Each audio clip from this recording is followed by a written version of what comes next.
up? It's your boy Alley Cat. And I'm the infamous twin. And you're now watching the The Kultcha. Kultcha. And barking too. So. Now I mean, that's my guard dog. Now I mean, yeah, we doing what we do, how we do. We got company, as always. Relax now. It's protection, y'all. It's protection. That's just to warn us for the intruders. Then once you know the rest. Yeah. So today's topic of discussion is The accountability that we need to have for black media. Definitely. That got to be a topic of conversation. Because there's a lot of negativity. I just want to ask, because I'm very inquisitive and I'm very curious. When it comes to black social media, we know there's a negative perception about it. How can we make that fair? How can we even that out? Because there's like a stigma that sticks to it. That's a problem for us. I mean, even I feel like we're doing our platform. Do you understand? I think people look for the negativity more than the positivity, even though... But that's what's trending. But can we change that narrative? We can change the narratives. Do we want to change the narrative? Is the question. Oh, so you think we don't mind being that? We feel we have some fulfillment. We have some enjoyment. Shucking and jiving gets the most money. That's old school. That was my uncle used to say, chucking and jiving. And if they don't know what shucking and jiving is, so you're saying more money come with the negativity, with the ignorance, than the positivity, with the ignorance? Yeah, ignorance is bliss. But there's tons of platforms I see out there that's opposite of ours that makes just as much money, if not even more, without this negative content. Do you think we putting out negative content as a black community, or do you think that's reality? Let me ask you a question though. You have platforms, but what are they based off of that's positive? And are they really speaking truth? Because you can watch some of these positive black platforms, right? But are they speaking truth? Or are they going with propaganda?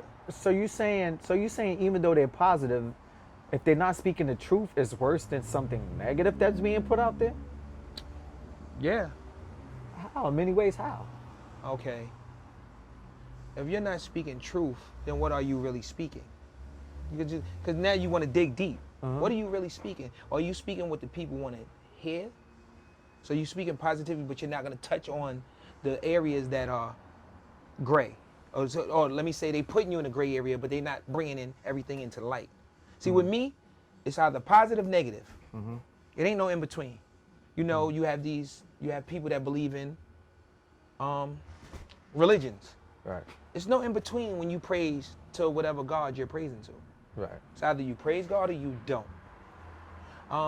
It's even with people that believe in ancestors or energy, and lights, and then say energy, and I feel people say it's no in between. When you feel somebody's energy, that's what gives you a mood.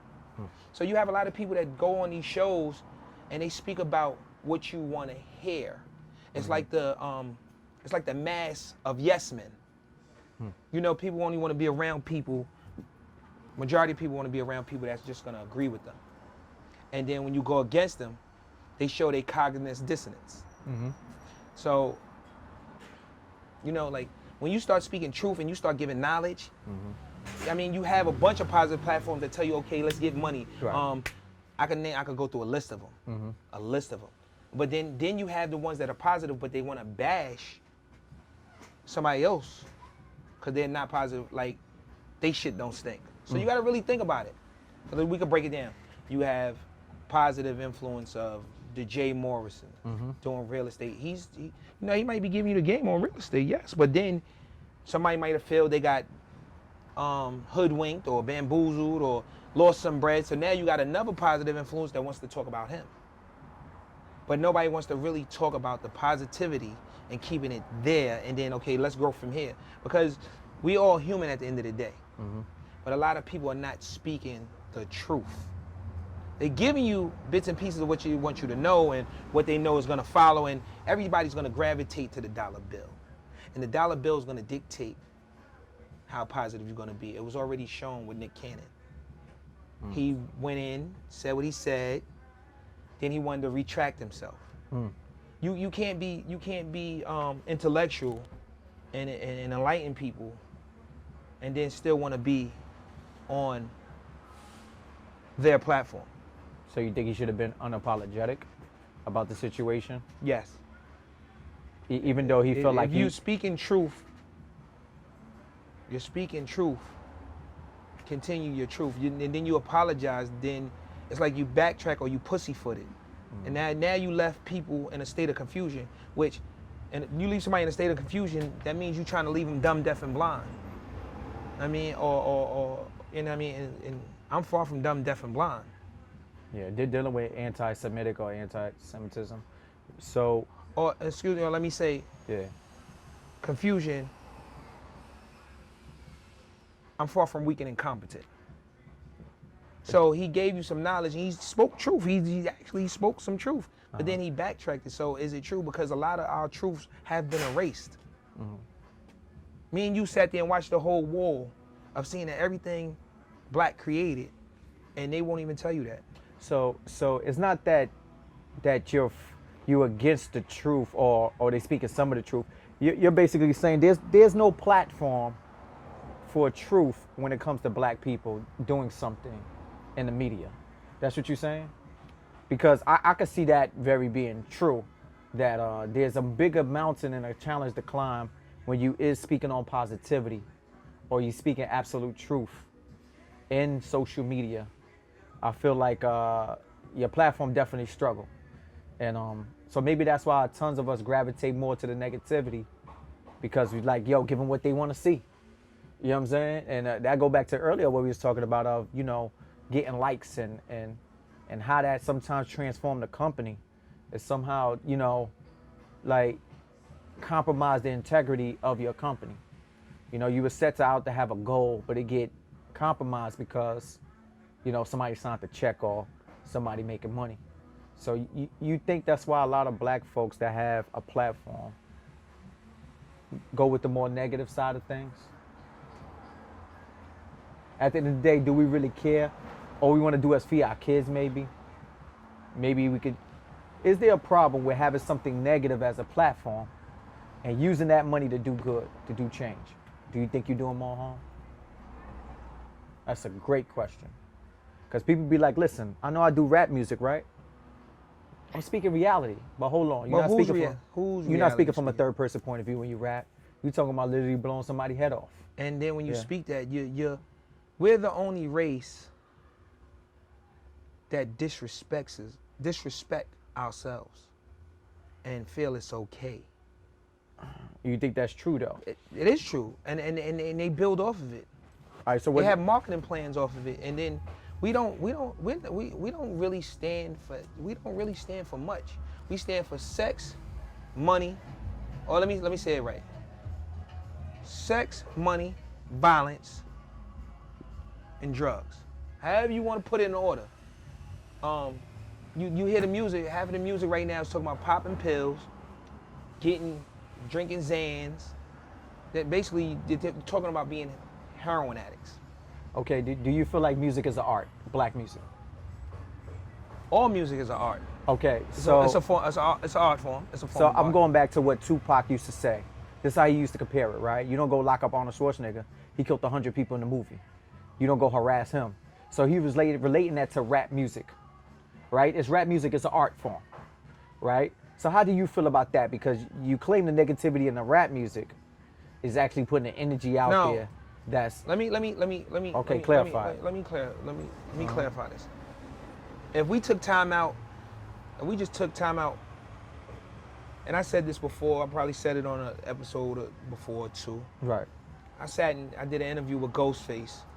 Okay. On Smack DVD when I was a host on Smack DVD when I co-founded Smack DVD, and we started our beginning. I did an interview with Ghostface. You could Google it. You'll see it on YouTube. It was an edited scene that got edited out when Ghostface said, if all the hottest rappers just rapped about something positive for 6 months, you would most likely see a change. Because there are influences to the culture. So with that being said, if we take time out and just give it a year and we just go hard and just talk about investments, stocks and bonds, dividends, real estate, and just give an economic structure I guarantee you we would be somewhere. And if you put it with a catchy beat, I mean, you a wordsmith, you'll make it work. But I mean, as long as we continue to be talking about pimping hoes, getting the bag, I mean, that's all they're gonna gravitate to. And then, we saying we getting the bag, back in the days when my parents was coming up, when you said a nigga got that bag, you was talking about heroin.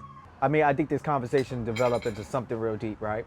Because almost Eminem was put on trial for his music being a motivation for a killing, right? That his music was being played. Now, you got Italians killing Italians in movies all the time. I just want to get clear perspective on this.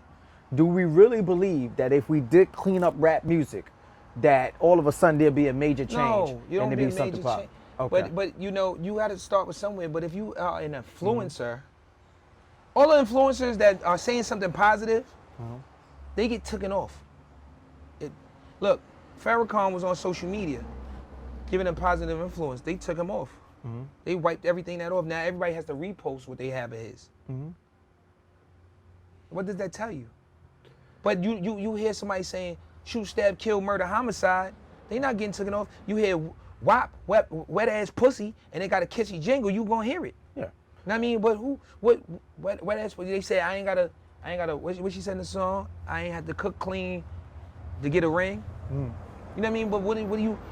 I mean, it's music. But it's not a art.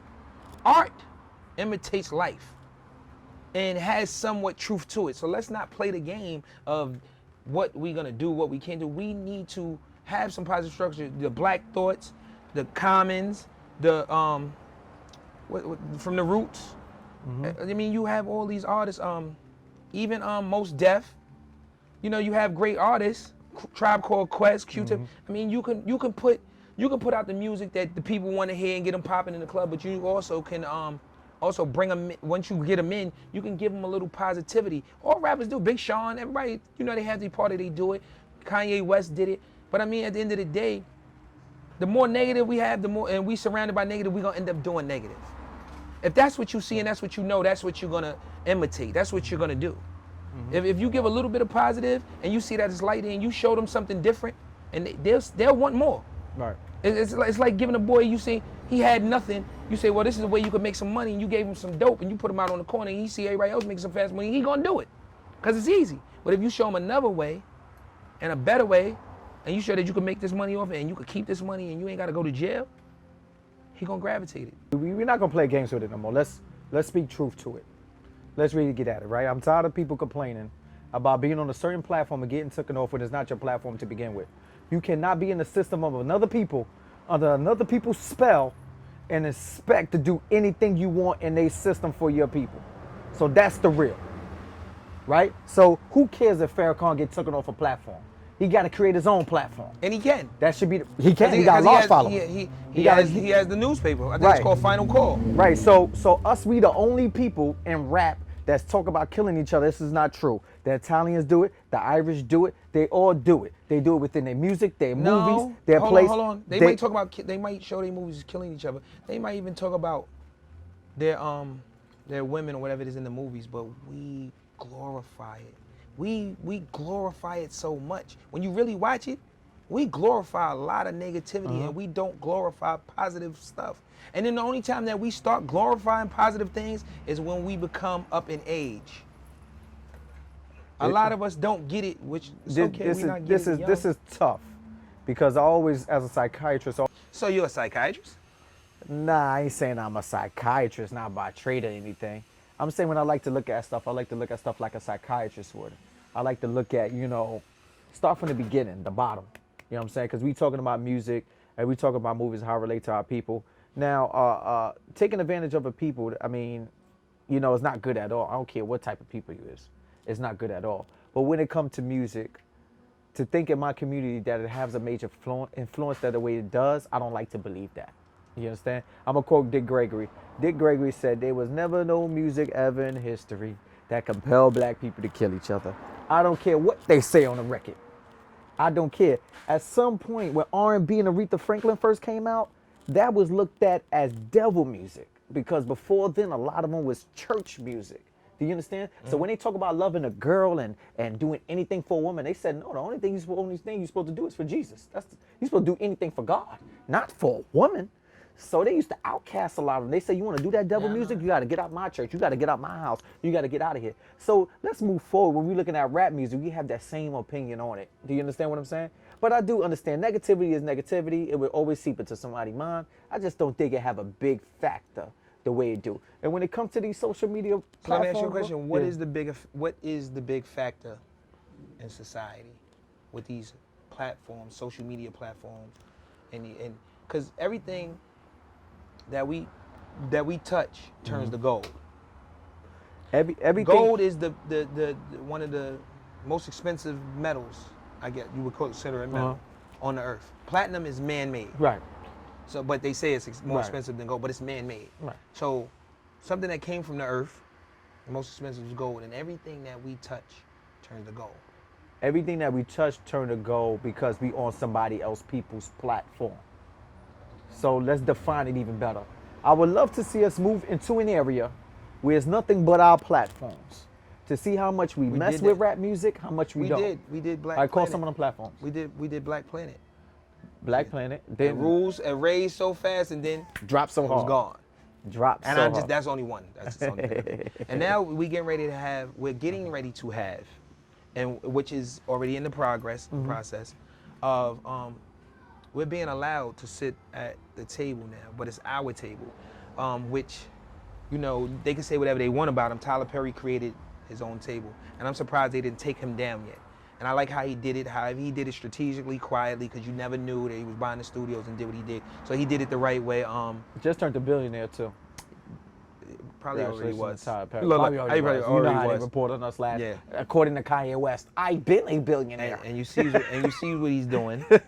Forbes, they finally gave me my credit. So Tyler Perry is he's created a platform, and now everybody has to come to his studio. They don't have to, but they are coming because the first of all, if you go down and break down some economics to it. Okay.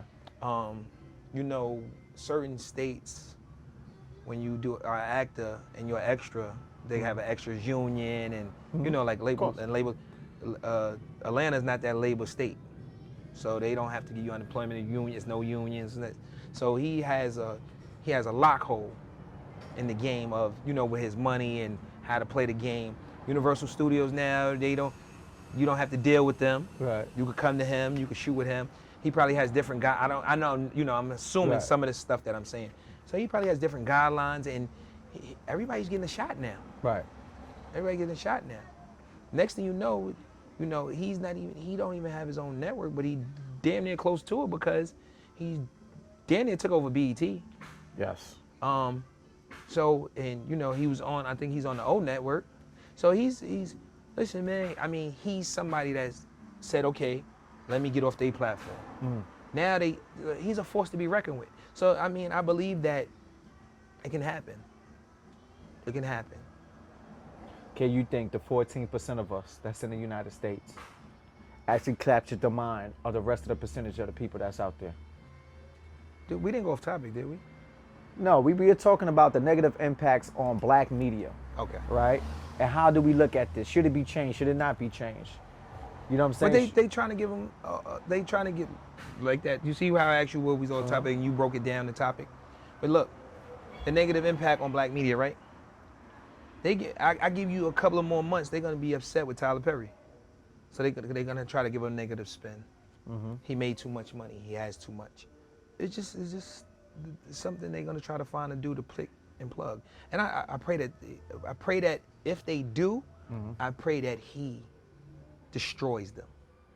Because they look to keep us as crabs in a barrel. We fall into that myth, which is a myth. It's no Willie Lynch'em.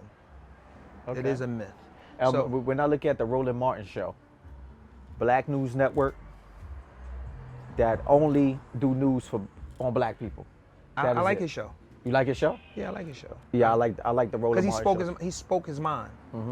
I mean, sometimes he wasn't always right, but he let you know this is my opinion. And 9 times out of 10, he was right. And he knew how to articulate it, like how we spoke about Little Boosie. some things he just did not articulate, but I can relate to him because this is where I come from. I come from the hood, so I understand what he's saying. Now, how he goes about it, you might have to go about it a better way because you're at this level now. And the only way you're gonna keep going up, you have to learn how to articulate yourself. So Little Boosie, you know, he's stepping up more into a different level of the game. And I believe that, you know, we said it on another show, I believe that he can do certain things. We all can do certain things. Like I said on our last episode, what was the name of the episode that we spoke about? And we saying the black social media, why don't we create our own? And I said Jay-Z and them have the title and things of that nature. So the negativity, we put that on ourselves because we fall into their trap. And who they is, the Caucasian society. Now let's get deeper, because we will always fall into their trap, don't you think? After we own enough media platforms, right, brother? Let me give you something. Right? After we own enough media platforms, we're gonna get busy. I'm gonna kill you with something. After we own enough media platforms, right? Don't they control the stuff that creates the media platform? That's why I'm gonna give you something. Don't they control the laws? But you know what? When they say they broke it down to colonizing, okay, you say you could Google it. 10 reasons why society hates the Jew. And because it's really, you know, they can say white people, but it's Jews that really own a lot of this and create it. They're actually the creators, or they own the. And they said with Nick Cannon, some people say he anti-Semitic because that's a myth. They said Jews own everything. No, they actually do. They broke it down. That's why I said the 10 reasons why people hate Jews. You can Google it. It gives you 10 reasons. I forgot who wrote it. You can Google it. And within the reasoning of why people hate them is because they control the banking system. They control the media. So if you control the money and you can tell with the television, and you control the internet, you control the world. Because what's projected out to the world, that's people gonna receive it as. There's a book that's called The Secret Relationship Between Black and Jews, right? Secret relation. Now, I want to get into some of this. Nick Cannon said these guys is not the real Jews, right? They said these guys are Russian Jews. These guys is perpetrating somebody's history that they not original people of. They stolen another people's identity and imposed it as their own, right? It's a lot of trouble people getting into spreading this propaganda or knowledge or whatever you want to call it. Do we care that they perpetrating other people? As long as they doing the right thing? Do we need to care? I mean, if they doing the right thing, I would still want to question people's motives. Okay. You know, what is your motives, or how would you say, what is your angle? Because, you know, everybody somewhat in this society has an angle of the, I got to get one up, or this is my advancement, this is my movement. So, yes, I would question anything. It's like a child. We all need to become children again. We need to become that 3-year-old again. I have a 3-year-old daughter, that's why I use the reference of a 3-year-old. But the newborn child, the toddler, their favorite line is, why? You need to keep that question of why, because then it'll keep everybody honest and on their toes. So, with that being said, damn, I'm lost. We was talking about the secret relationship between black and Jews, and I was saying they perpetrating another people. And that's why I said the children. As long as they doing good. The children, we should go back to being children. Okay. And when we go back to being children, in the sense of questioning everything and asking why. Right. And asking why. And as long as we continue to ask why, we shouldn't have no problems or issues. No doubt. Because you're keeping everybody honest. If you can keep everybody honest, I think that's the best way. Like, you know, I have a 3-year-old, and when I tell her something, she asks me why. And she's sharp like a number 2 pencil on test day, because I have to make sure to tell her the truth, because if I lie, she catches it, because she'll say, Daddy, didn't you say so and so and so? So we should always question and should not just go off of what somebody tells us. That's like you said. That's called intellectual laziness. One of your quotes. Yes. It's like you know, I got the book here and I go, you know what, you read it and tell me what it is. Yeah. And then we'll go from there. It doesn't work like that. What you should do is, okay, I got the book, I'm gonna read it. This is what I'm discussing with you. Here, take a look at it. This is where I got it from. Right. This is my reference point. So that's why I said we should always question somebody's angle. No doubt.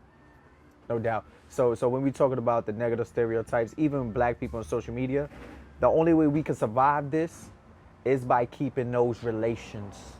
Because when I see when they label Nick Cannon as anti-Semitic, a lot of black folks said, hold on, I can't speak to that.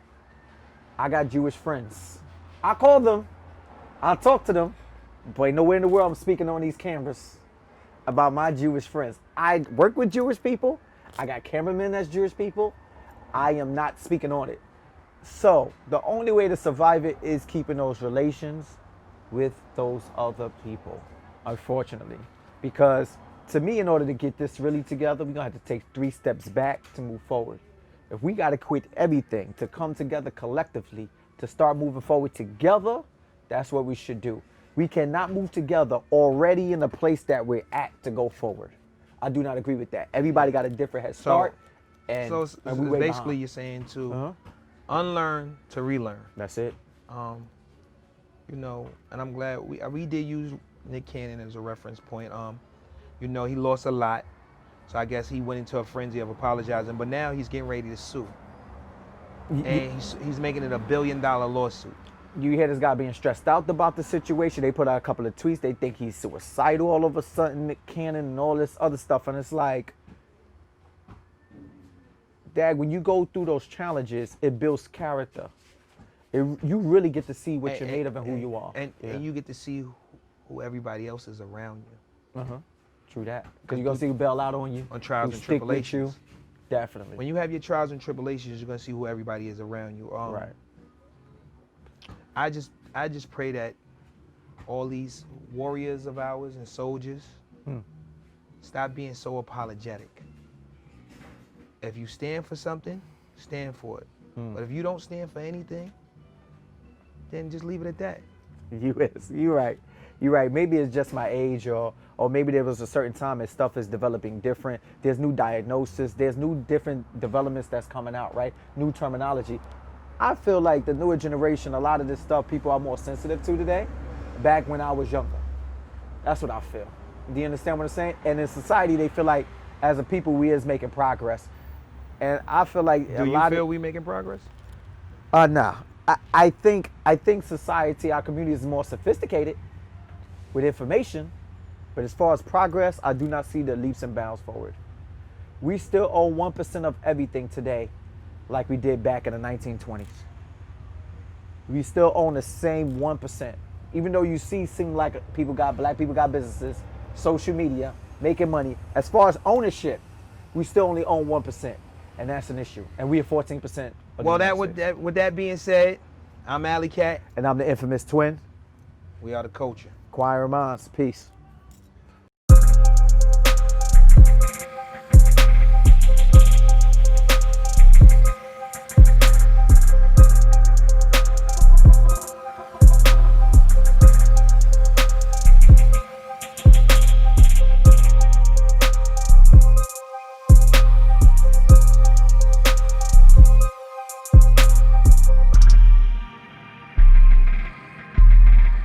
This is Roland Martin Addiction.